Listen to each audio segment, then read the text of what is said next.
And now we have a very special segment with our good friend. He is Carlos Barron. He is the Director of Security and Transportation at the Houston Dynamos and the Houston Dash soccer teams. In addition, Carlos has been with the FBI for 25 years or more. He knows about security. Carlos, welcome to the show. Thanks, Bill. Thanks for having me. I mean, I think there are so many things top of mind these last few years that are very important. Security is one of them. And being with the FBI for so many years, and now you're the Director of Security and Transportation for two major sports teams here in Houston. Let's tell people some of the things that we all should be thinking about. And what we're going to also talk about what's going on with the Dynamos and Dash. But as far as security goes, what are some of the things that we should all be thinking about? Well, Bill, I mean, it's a great question. And I have what I call the three pillars that I preach when it comes to security and safety. And in my current job, even at home with my family, and I have children that are teenagers, I have grown children, but this is what I preach. I preach three simple pillars. Number one is always keep your head on a swivel. It's so important to be alert. Houston is a great city, and I love living here. I've been living here for 17 years, but obviously as a big city, there are dangerous areas in the city, but it's very important to always be alert. If you're looking around, if your head is moving, if you're an active participant in the visualization of life, you most likely, nobody's going to put their hands on you, because what individuals that are looking to do something to you, they're looking for you to be distracted. It's as simple as that. And if you're on your phone, unfortunately, everybody knows, right? Social media, everybody's on their phone. They're always looking at their screens. These present opportunities for people to do you harm. So always look around. When you stop your car and you get somewhere, instead of immediately grabbing your phone, don't grab your phone yet. Look around. Get out of your car. What do you see? What do you not? Make your head move. And that will keep people from realizing that you could be a potential target. That's number one. Number two, I always say, trust your spider senses. If something doesn't seem right, it most likely is not right. Go with that gut instinct. And I know it seems simple, but it really does work. And the last one, I call it the plus one. If you have somebody with you, or you are most likely not going to be the object of a criminal act, because nobody usually will put a weapon or will try to rob two people. It is always that one person. So if you add the plus one to your reality, you most likely will not be the victim of a crime. So those are my three pillars of security and safety that I preach professionally, that I preach even at home, that I think are very important. That's right. The old adage, safety in numbers, still applies. And that adage began before we had cell phones. And cell phones, that is the thing, especially in the real estate profession, or I guess anything. I'm always looking at my cell phone, and we're looking for that message from someone. We're communicating through texting. We're playing games. All sorts of things happen on the cell phone. So you are right. We have to be constantly aware. The thing that we get drawn into is that phone when we get in and out of the car. And as you say, you have been with the FBI for 25 years, so you know better than most when we think about people that mean to do us harm. You know that they are a reality, and you have dealt with them in your profession. That's exactly right. And before I retired, I was privy to all the crime number statistics, things that were published, that were not published, and obviously everybody would say to me, well, you for 25 years, you were a law enforcement officer. You're always much more aware than anybody else. And that is true. There's a training that comes with being a law enforcement officer, and the awareness and the things that we might observe or not observe. So I always tell folks, you can practice the art of observation. I use an example. I said, look, next time you go to HEB and you walk out of HEB, put your phone away, put it in your pocket, put it in your purse, wherever you want to put it, and walk out of HEB and look around. Make your head move. Don't get the tunnel vision to your car where your car's parked and then just focus directly, laser to your car. Don't focus on your hands while you're pushing your cart. Don't focus on the groceries in the cart. Look around. Make your head move to the right, make your head move to the left.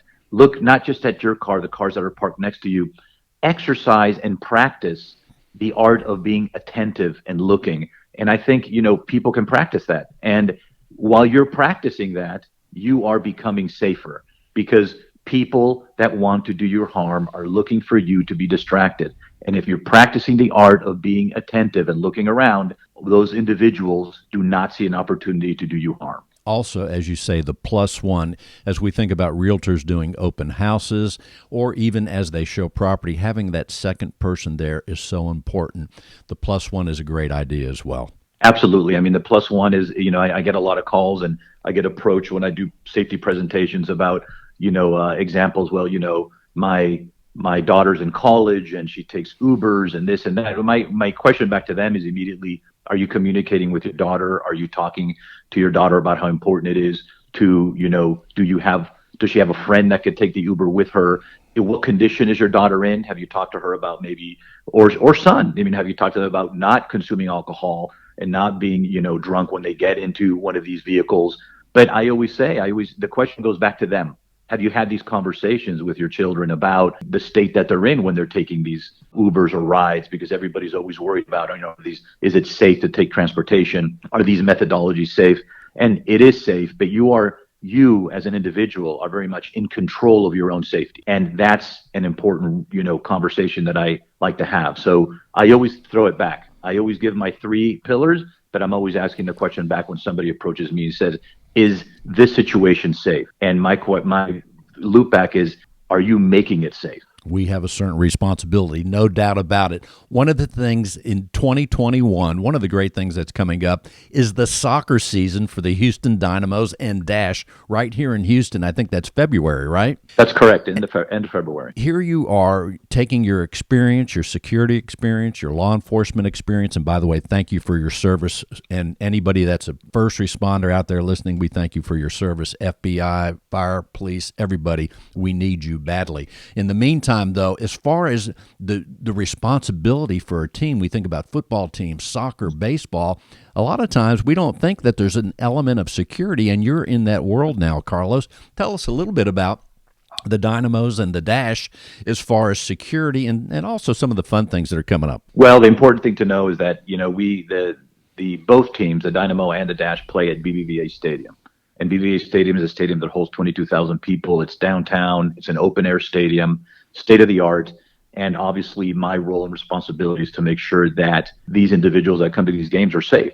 Obviously, the organization is very focused on individuals fans having a great fan experience, which they do, because it is a absolutely spectacular venue. In the spring and in the summer, it is a very family-oriented venue. So my job is to make sure that not only are the fans are getting the right experience and they're enjoying themselves, but they're doing it in a safe way. So we have obviously a lot of security presence, both from law enforcement, both contracted, and we have magnetometers, and we make sure that everybody coming into the stadium feels that they are safe and secure. And you should know that we had games last year. We were the first sports entity in the city of Houston, professional sports entity, that actually allowed fans. And we allowed up to 3,000 fans during COVID. And we had all our COVID protocols in place with temperature taking, masks, 6 feet apart, sanitation stations, no touch tickets, no touch ordering food. It was really, really something that had not been done in the city of Houston. And I know now that the Texans then followed and the Rockets then followed. So we were leaders when it came to that. And obviously everybody's safety, even with COVID and pre-COVID, is something that we really worry about.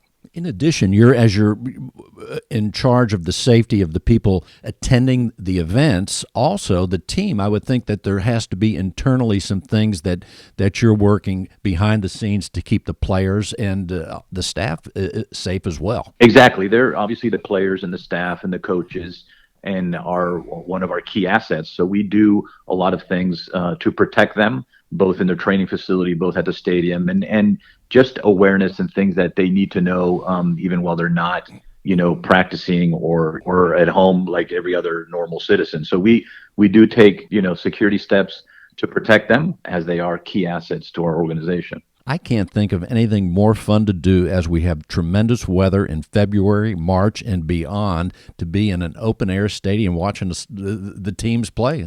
It's going to be great. It's a fantastic environment. And for those that haven't really attended, it's a family environment, and it's a fantastic environment. It's open air. There's music. There's, obviously fantastic food and drinks. And it's just, I grew up a soccer fan. I'm a passionate soccer fan. My family's originally from Spain. So I grew up loving and enjoying the sport. So for me, this is really a dream job. But like I said, it's a really, really family fun environment to come watch the Dynamo and the Dash play. And by the way, the Dash last year were the first, sports. The National Women's Soccer League was the first entity that went into a bubble during COVID to play a tournament. And Wow. it was the first time because the NBA followed what they had done with their bubble in Orlando. And so the women went to Utah, and the Dash actually won the championship in the bubble.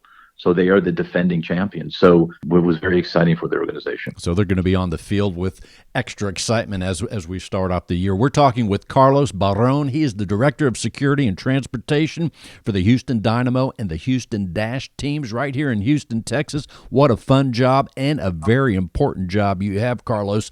Before we close out the segment, what else would you like people to know about security or also the team? And let's tell them the website, too, where they can follow along and find out what the schedule this year. Absolutely. Well, the most important thing is for everybody to stay safe.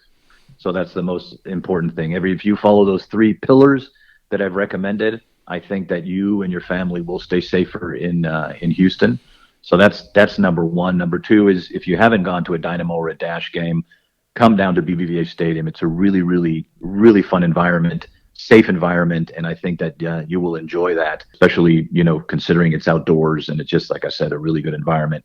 And if there's anything you need to know regarding the Dynamo schedule, the Dash schedule, or any events at BBVA Stadium, just HoustonDynamo.com. Obviously, all the information is on the website, and like I said, the season starts at the end of February, and we look forward to having the fans come out.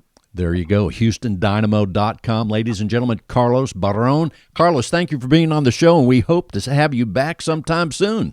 Bill, always a pleasure, and I hope everyone stays safe.